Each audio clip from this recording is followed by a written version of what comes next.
কাউকে সালাম দেওয়ার মানে এই হলো যে ওই ব্যক্তি আপনার এখান থেকে নিরাপদ, আপনার মাধ্যমে ওই ব্যক্তির কোনো খারাপ হবে না, আপনি কখনো ওই ব্যক্তির কোনো খারাপ করবেন না। এই যে একটা নিশ্চয়তা, এই নিশ্চয়তার আর একটা সুন্দর রূপ হচ্ছে সালাম।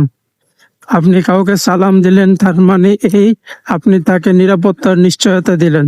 এবং শুধু আপনি দিলেন না, আপনি আল্লাহ তাআলার কাছেও তার জন্য নিরাপত্তা, তার জন্য ভালো, তার জন্য মঙ্গল চেয়ে নিলেন।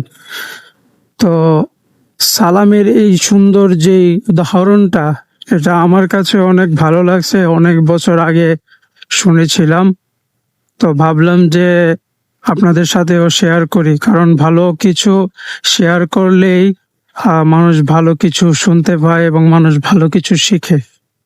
তো আশা করি সবাই এই জিনিসটা আমল করবেন।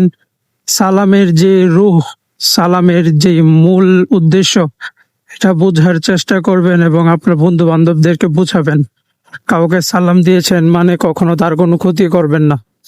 তাকে এই জিনিসটা অনুভব করাবেন যে অন্তত পক্ষে আমার কাছ থেকে তুমি নিরাপদ, আমার মাধ্যমে তোমার কোনো ক্ষতি হবে না। আশা করি এই জিনিসটা আমল করলে আপনার নিজের অনেক ভালো লাগবে এবং সমাজে অনেক ভালো কিছু বিস্তার ঘটবে। তো আশা করি সবাই আমল করবেন এবং আমার জন্য দোয়া করবেন, আমিও যেন আমল করতে পারি। আল্লাহ তাআলা আমাদের সবাইকে ভালো রাখুক। আবারও বিদায় নেওয়ার সময় বললাম, আসসালামু আলাইকুম ওয়া রাহমাতুল্লাহি ওয়া বারাকাতুহু।